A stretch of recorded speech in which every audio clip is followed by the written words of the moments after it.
Ladies and gentlemen, may I please have your attention?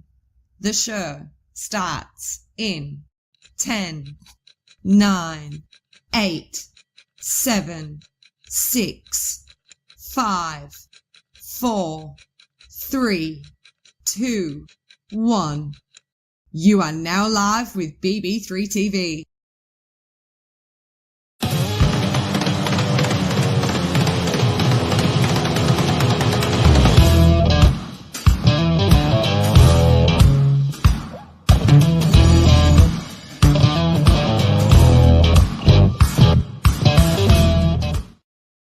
All right, everybody, thanks for jumping in here today, guys. We got some really important stuff to talk about today.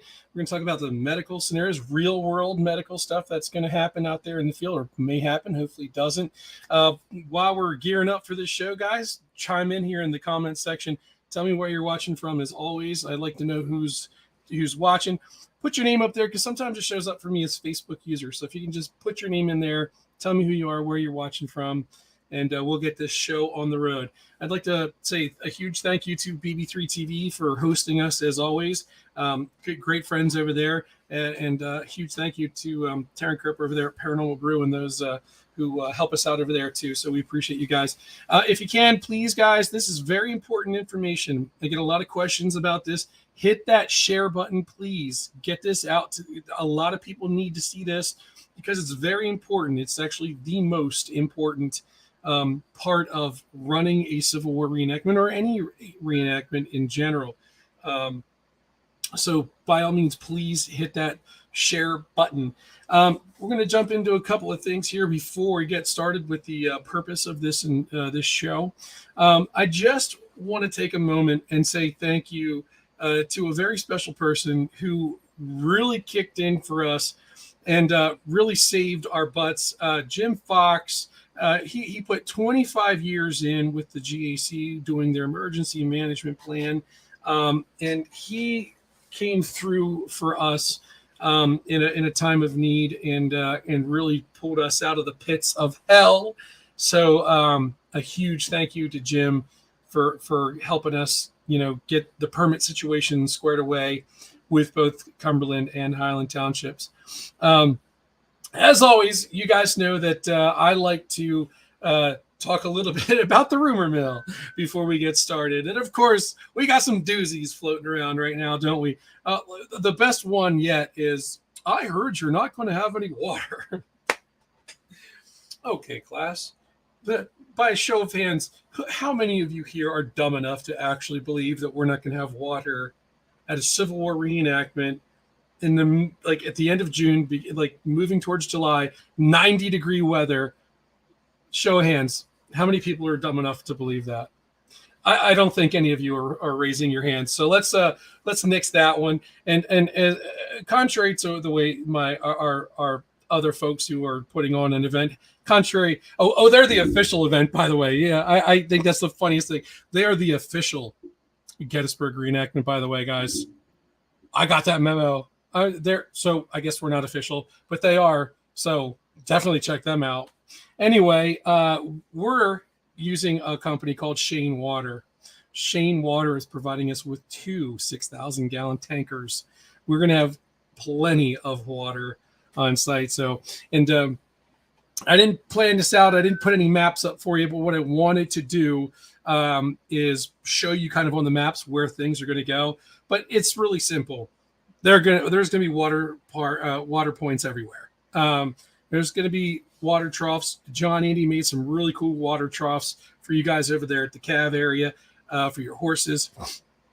There's going to be water tanks just for the guys, and you can water your horses in the stream. It is a freshwater stream.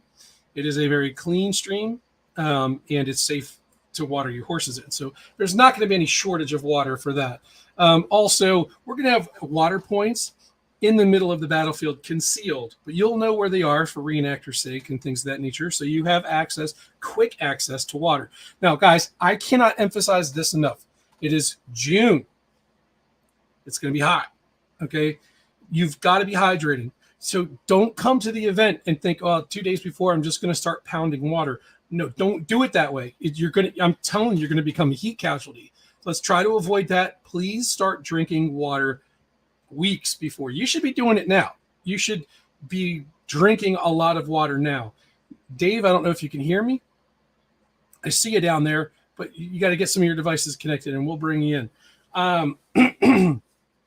But it is so important, and I cannot emphasize this enough. Please drink a lot of water before you get to the event. Okay? Be smart about this. It's hot. You're going to be in wool. I'm asking a lot of you. It's a huge battlefield. You can fit 3 Daniel Lady Farms in our area. Just saying. And there's going to be a lot of activity, a lot that's going on. So you're going to definitely want to do that.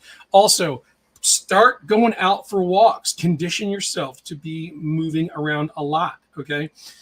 You want to get yourself geared up to be walking and marching for like a while. It's a huge area. So be thinking about those things. Be cognizant. Okay. We don't want to have any issues out there. We don't want you guys falling out with heat casualties. We don't want heat strokes. It's not because I don't want to deal with it. It's not because my insurance doesn't want to deal with it. It's because I care. Because I don't want to see you get hurt out there doing something that we love to do. So be preventative. Drink water, plenty of it before the event. Okay, big deal. Also, if you're cavalry, you should already have been working your horses. Okay, a lot of times your horses aren't getting. I don't know. I'm not a horse guy. I don't know how often you run your horses that you're at home or whatever, but Brandy Station is going to be happening just before our event. Okay, if you're interested in Brandy Station and doing a strictly mounted cav event, I think it's mounted. They might have dismounted guys, I'm not sure, but I'm pretty sure it's fully mounted. You're going to want to reach out to Steve Dunn and see about getting set up for Brandy Station. Those guys are doing some awesome things. I can't wait to see it, and I hope that really pans out for them. But you should be getting your horses ready for these events. Okay, so you should be walking the horses. You should be making sure that they are hydrated, drinking plenty of water and things of that nature. And you don't want them fat. There's Dave. I see you just popped on. So what we're going to do is we're going to jump in here and we're going to talk about some of the emergency scenarios, things that can happen on a reenactment field and what our protocol is to handle these situations. Dave, give me a thumbs up if you're ready down there, because I can't hear you. Is you ready? Do you have headphones or something? I can't hear you because you're not in the show yet. All right. I'm going to go ahead and bring Dave Ritter in. He is basically the coordinator for the medical services. Dave, thanks for jumping in today, brother. Hi, how are you? I'm good, my friend. So you ready to lay it on these guys and let's talk about some protocol. Let's tell these guys what we're going to do. Let's just what's our protocol. You wrote this for our emergency action, and so I'll let you take it from here. So pretty much the way this is going to work is there's 3 parts to this deal for emergency response. 1, the medical for reenactors when it comes to the battlefield and in camps. We're going to work with Trevor and Robert over in the headquarters tents in the Union Confederate hospitals. They're working on the reenactor living history part of the event, not the real world specifically. Okay? So what that means is they're going to have an insight into everything that's going on. And they'll be able to assist to a certain degree, but they won't be able to assist entirely. During the battles, there will be reenactors on the field that are already pre-approved to start medical care on the field. If there is a yellow flag waved, or one of those 2 guys puts a stop to the battle because of a medical problem, that's when you're going to see the outside street closed medical providers come onto the field. That said, during the battles, I'm planning on being on the field myself, so I will already be there. Okay. All right. So let's talk a little bit real quick. I mean, how many paramedics are we looking at? I mean, people, there are going to be medical personnel on site 24/7. Correct. There's going to be some paramedic qualified people on site, EMTBs, there's an RN, there's a bunch of people that are involved in this, medical from civilian world and from the reenacting community, in both camps. So if something would occur in the camp, those folks, there will be radios in the camps. There will be personnel around that can come out and start treating initially right away until somebody gets there, either with the standby unit or that's of a higher qualified response capability to transport them to the medical tent for transport to the hospital or to receive more care at the tent. That being said, to keep it 1863 as much as possible, which was the plan, that's why these folks are there. They're there to try to mitigate the response from the outside agencies inside the camps unless it's necessary. So the umbrella units that have emergency service personnel, it's requested that you use your protocols in your umbrella units to help take care of your folks.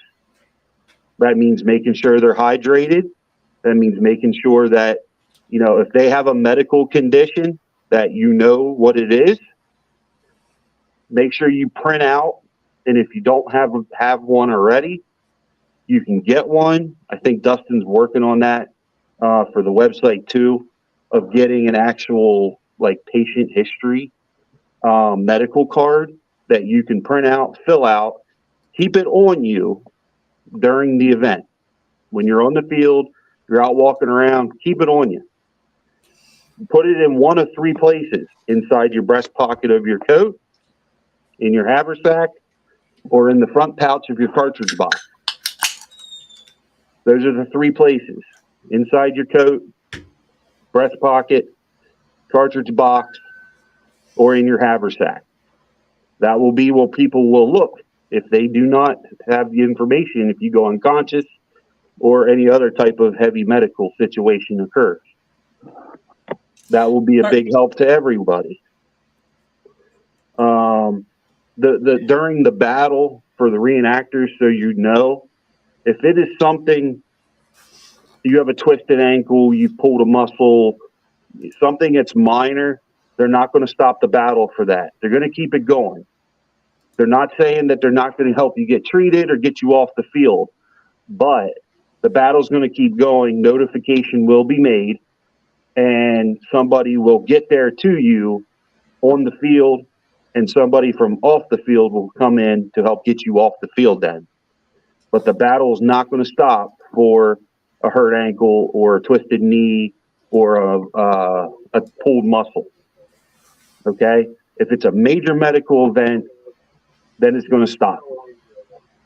So I'm going to stop you right here real quick, Dave. I got an email from a guy literally as we're sitting here. This is from Christopher. I'm going to read this email to you. Pay attention, all right, because I think you're the right guy to answer this. All right, it says, Dustin, I was reaching out on behalf of my son, who is 16. He is a member of Company A, 7th New Jersey, and will be participating in the event all 3 days and camping out with his unit. His captain will be assuming custody of him during the event in camp and during the battles. I have a couple of questions regarding EMS and our access to him as parents due to him having epilepsy, which is controlled with medication. One, what will the EMS status be? In other words, will there be EMS available on site 24/7, specifically with the ability to transport? Let's start with that question, and I'll let you take it from there. Specifically with the ability to transport. Right. Well, specifically with the ability to transport, no. Whoever is taking custody of that child would need to go to the hospital with the child. And what I mean by that is, if there's a situation at the camp where that patient cannot be treated at the camp and stabilized, an ambulance will be contacted and brought to the camp to transport the child to the hospital with the guardian. The guardian must have a paper from the parent stating that they have the permission from the parent to make medical decisions for that individual. If they do not have that, a parent must be there. They have to be there. So if that's a concern, my suggestion is that the parent either comes or the reenactor or the child stays with that guardian the entire time. That's a medical liability issue for everybody. But if they have that permission, which we have that in our unit as well, where I have permission when I have minors with me to make medical decisions when it's necessary for them, then as long as they have that paper with them, if they say take them to this hospital, don't transport them, they want them to be medicated here, that's up to them. But they have to have a letter saying that they have permission, and 911 will be contacted immediately for a unit to come transport them directly to a hospital. That being said, all medical responses that have to do with outside agency folks, from the headquarters to the civilian real world personnel, will be recorded and kept on file inside the headquarters tent, along with personnel's credentials, for their abilities of what they can provide service-wise. And there will always be an EMT, and there will always be a paramedic certified individual at the minimum on site for Friday, Saturday, Sunday. Okay, so second question. I think we could both probably kind of answer this together. What access will be available to us as his parents throughout the weekend? He takes medication twice a day, so we will need to meet up with him in the morning and evening to administer his medication. My wife and I are staying at the Best Western in Gettysburg, so we will be very close by. So my question to you is, Dave, if I'm a parent and I'm giving custody over to somebody else who is making medical decisions for their child, should they not be the ones to have the medication already in case there's an emergency or something comes up? They should have the medication there on site with him, with the ability to administer that medication themselves. If they don't, and the parents need to be contacted for that because there's an incident, the parents will have to come. They will have to administer that medication themselves over with the licensed unit and the providers over at the headquarters tent.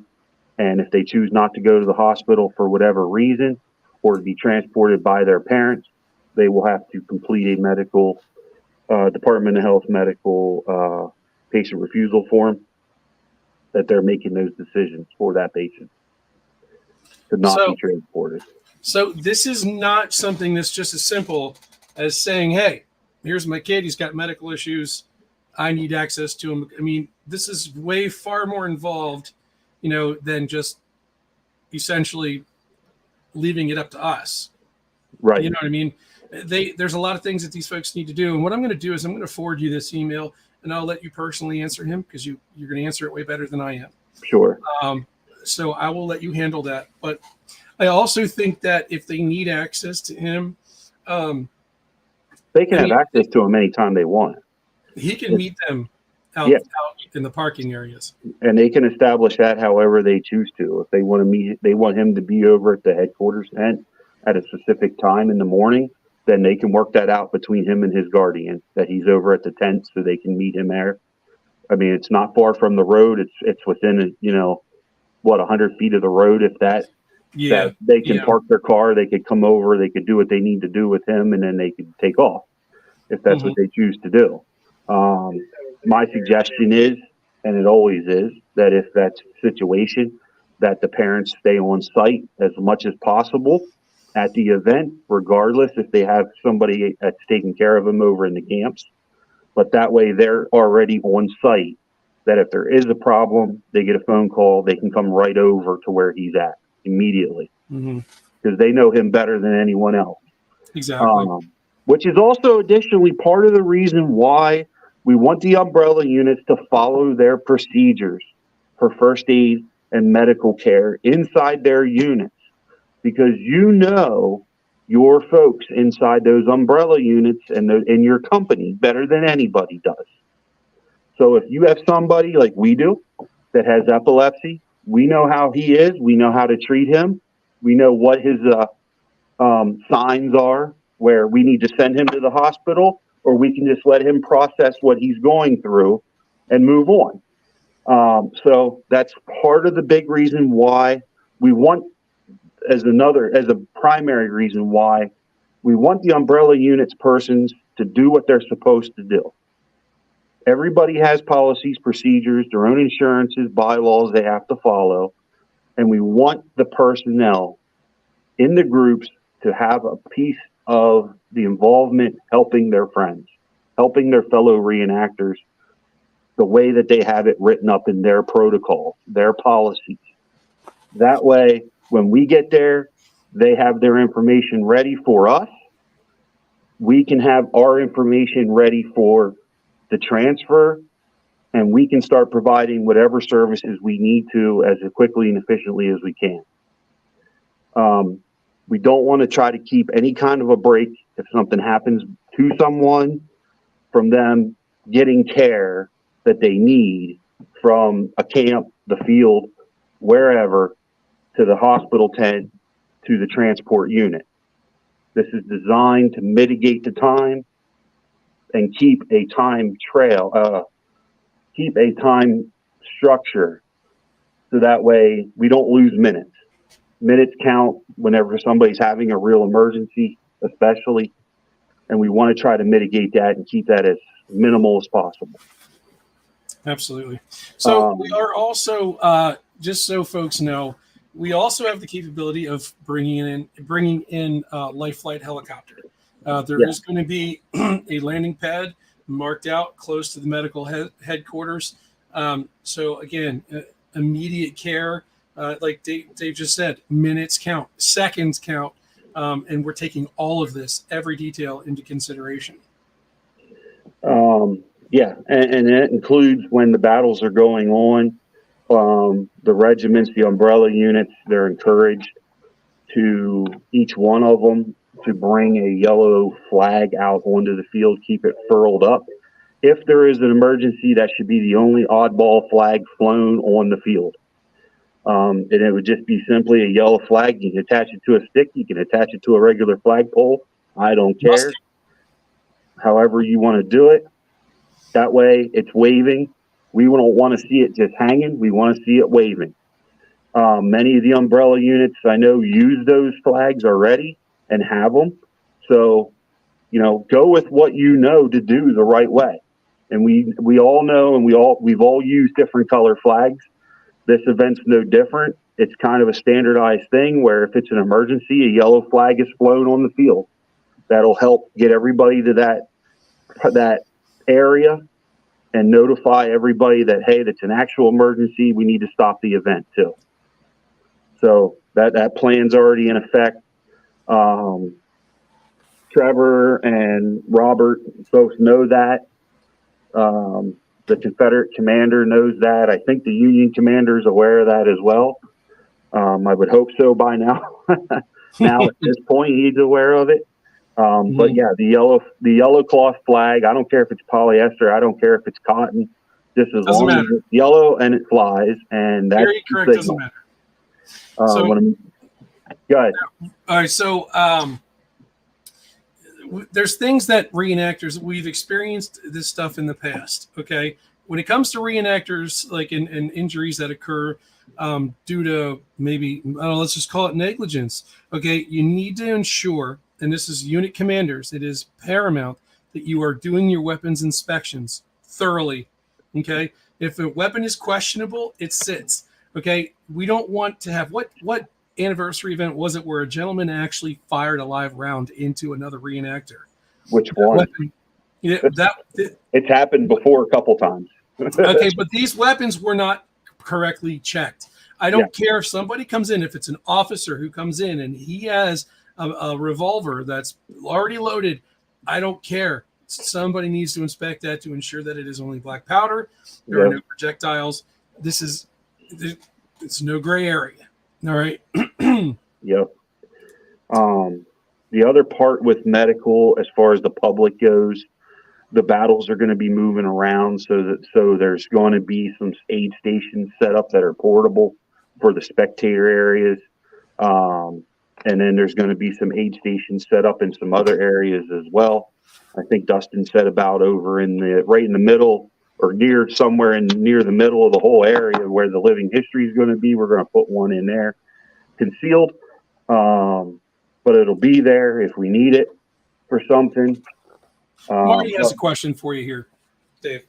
Yeah, I usually use a normal plain red flag at the aid station per 1863 regulations. Will that be acceptable?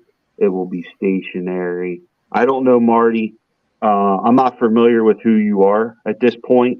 If you want to send me an email, Dustin has my email. He can put it out there with your information in that. The folks that are going to be sitting at the aid stations are going to be ones that we know who they are. Now, Marty, I'm sorry, I don't mean to interrupt you, Dave.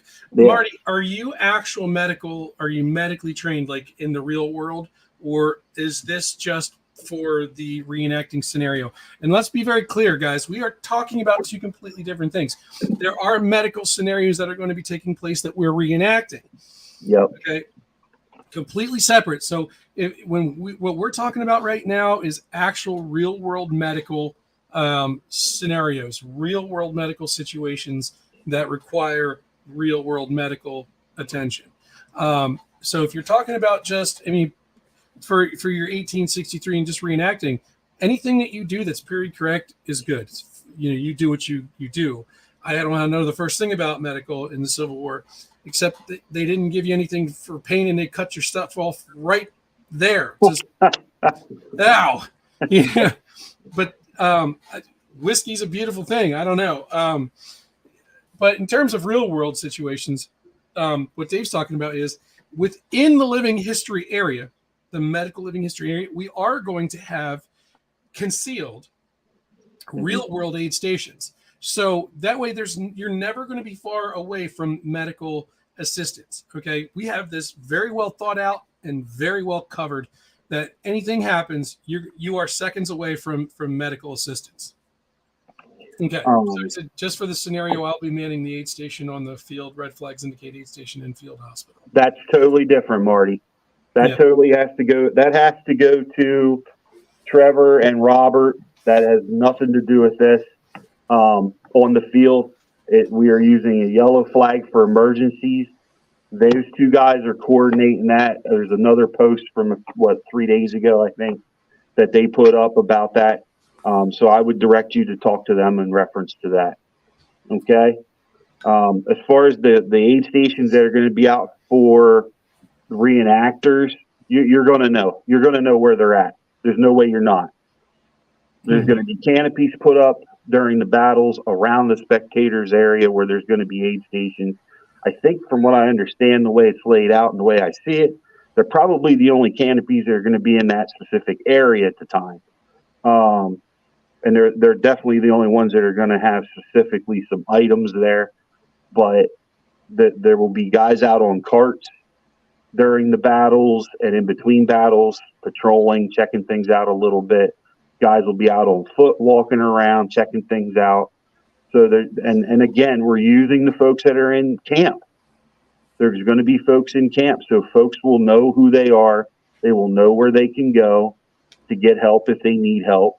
Obviously, they have provost marshals in their battalions or at their headquarters. They have EMS or EMTs, nurses, in their medical corps group, within their regiments or within their umbrella units that they go to. There will be radios in the camps, spread out amongst a lot of people. So that should not be an issue to get a hold of somebody.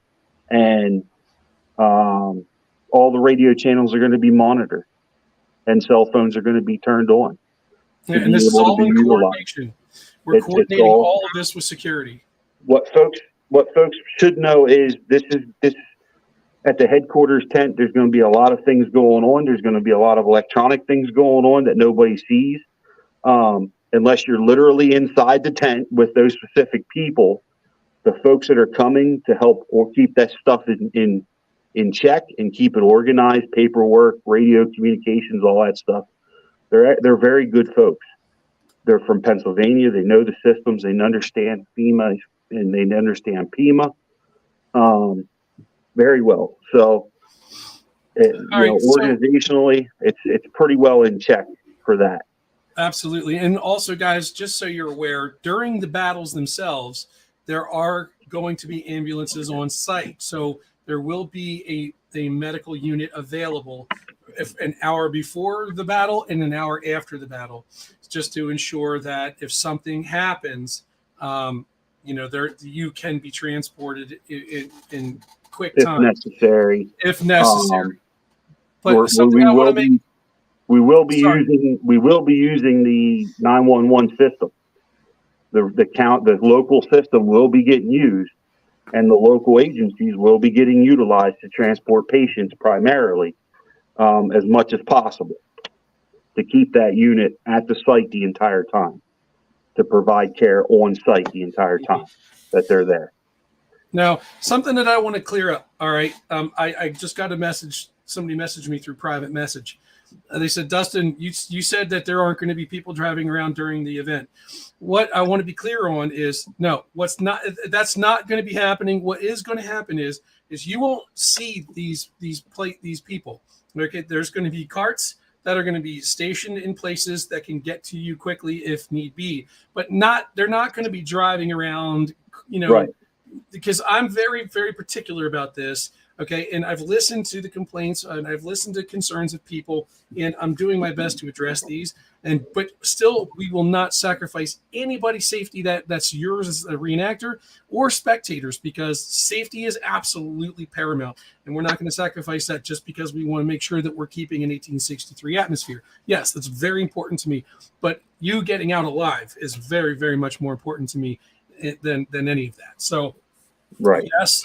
There are going to be people, there are going to be personnel near where you're going to be, but it's not going to be sticking out like a sore thumb. Right. That's all correct. Right.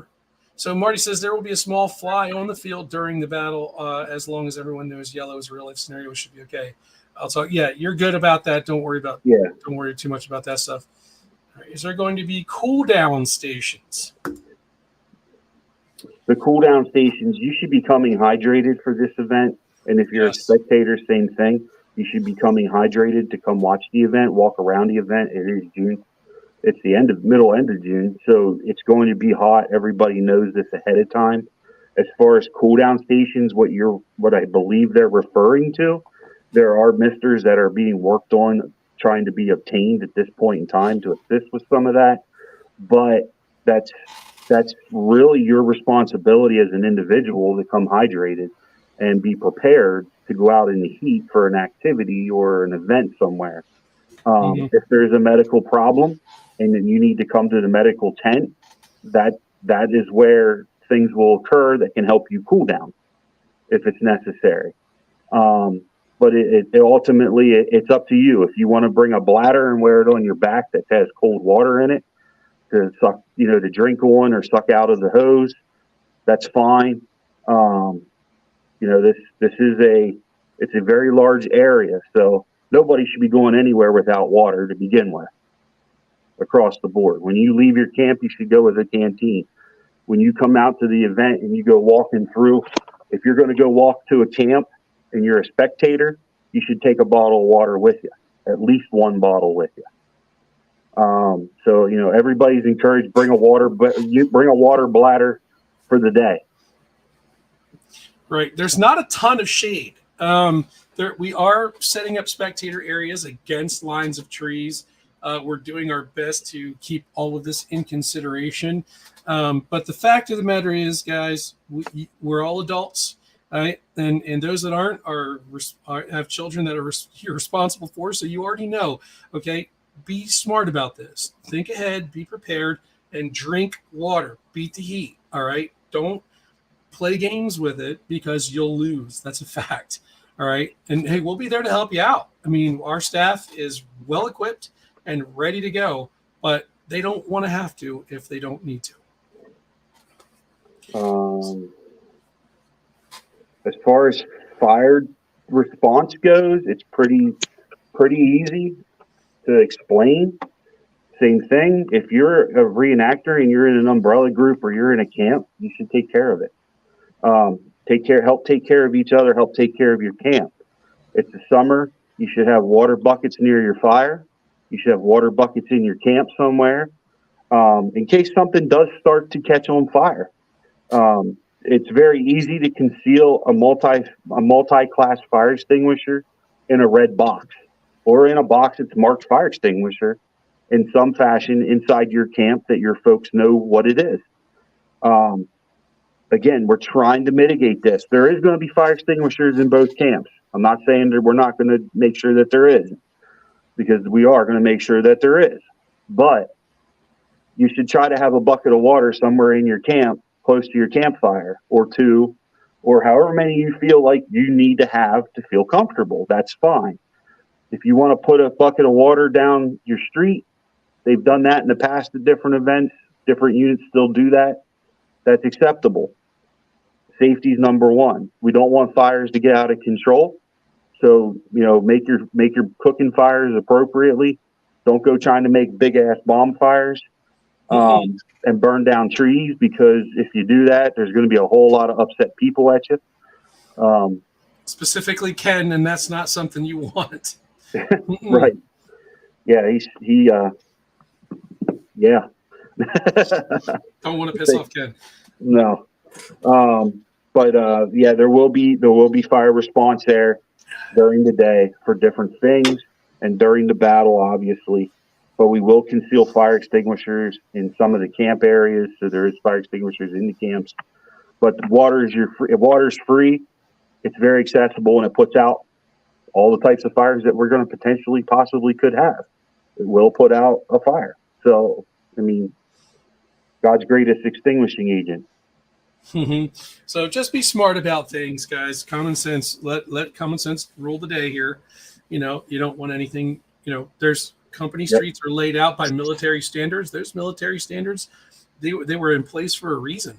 I mean? They are safe. So utilize the military standards for setting up your camps. And our commanders are great. I mean, we're really lucky to have great people. Mike Lavis, Dick Waters, Chris Sanders, Ted. There's so many people who are so experienced at this, who we are so blessed to have running the reenactor, the military side of this whole thing. It really takes the weight off of me and our staff, because we have people who really are knowledgeable and know what they're doing. So my hats off to them guys too. And again, we're in partnership with Homespun Historical Ventures, and those folks over there are going to be helping us out with logistics. They've been around the block too. These guys are knowledgeable. They know what they're doing, and I trust them implicitly. So just keep your head on your shoulders, guys. If something happens, don't panic. We've got something for just about everything that could possibly happen. All right, just trust us to take care of you. Is there anything else that you'd like to add to this, my friend? Not a whole lot. I mean, common sense is going to prevail. It prevails at any good event. It prevails at any good camp as a reenactment. So everybody, I mean, just do what your umbrella units protocols are. Take care of each other. Make sure you're keeping yourselves safe as you possibly can when you're in camp and out on the field. Hydrate, and keep an eye on each other's stuff. Keep an eye on what's going on. Buddy system, guys. Buddy system. In the military, we were not going anywhere without our battle buddies, basic training or anything like that. You get yourself a battle buddy. That guy is responsible for you. You're responsible for him. Keep an eye on each other, and it goes a long way because you could sit down and start having an episode, and you can't do or say anything. You have somebody's looking out for you. They can get you the help you need and get it there quicker. And we can certainly use more volunteers to help out with stuff. If you're a registered EMT, if you're a state qualified Pennsylvania firefighter or National Registry firefighter, paramedic, EMT, nurse, doctor, I don't care. We can certainly still use your assistance at different places. If you have first aid CPR and AED, and you're willing to sit in a canopy, we can use your assistance to still help with things. So, people don't need to be afraid of saying, well, I'm only registered, or I'm only qualified to this level. It matters, yes, but it does not make a difference if you're willing to help someone. So if you are, please let us know. Get it out. Get an email to me with your credentials or your want or will to volunteer to help, and where you can help, we'll take it. If it's for one battle, if it's for 4 battles, if it's for one day, or if it's just for the night, for the evening, we'll take it. Whatever somebody wants to help, do it. Help. This event's about safety. It's about bringing everybody together. Now is everybody's chance and time to shine from within their units and use what their knowledge is. Know how to do an event. Let's do it. Guys, this is going to be a great time. We're going to have the best time. I think it's been a very long time since any of us have seen an event like this, and I think we're all really itching to do it and have a good time and really get ourselves immersed into the history, but we're going to be safe at the same time. That is the most important thing I can express here today. Dave, thanks a bunch for coming on here today, my brother. Thank you for everything that you and your staff are doing for this organization. Seriously, man, my hat's off to you, because we wouldn't be here without you. You stepped up at a time when the guy that we had doing it had some personal reasons and family stuff, and he had to back out, and you stepped up, man. And dude, you knocked it right out of the park. So from everybody here at the PCWA, we sincerely appreciate everything that you're doing, my friend. You're welcome. Guys, go ahead. Dave, don't go anywhere. Guys, thanks for tuning in here today. Please, again, share this out to your group pages. There's a lot of very important information. Please get this out to reenactors, spectators alike. Okay, share. Please, if you have any questions, by all means, please hit me up. Okay, I answer everything I get. I try to do it as quickly as possible. So if you have any questions or any concerns, please shoot me an email. You can also, if I can answer the question, I'll refer you to Dave, and we'll get you guys taken care of. So again, my hat's off to everybody. Thank you so much, guys. We're only a couple of weeks away. It's right down the road. Holy cow. So I hope you guys are as excited as we are, and we'll see you out there, guys. So thank you very much, and God bless.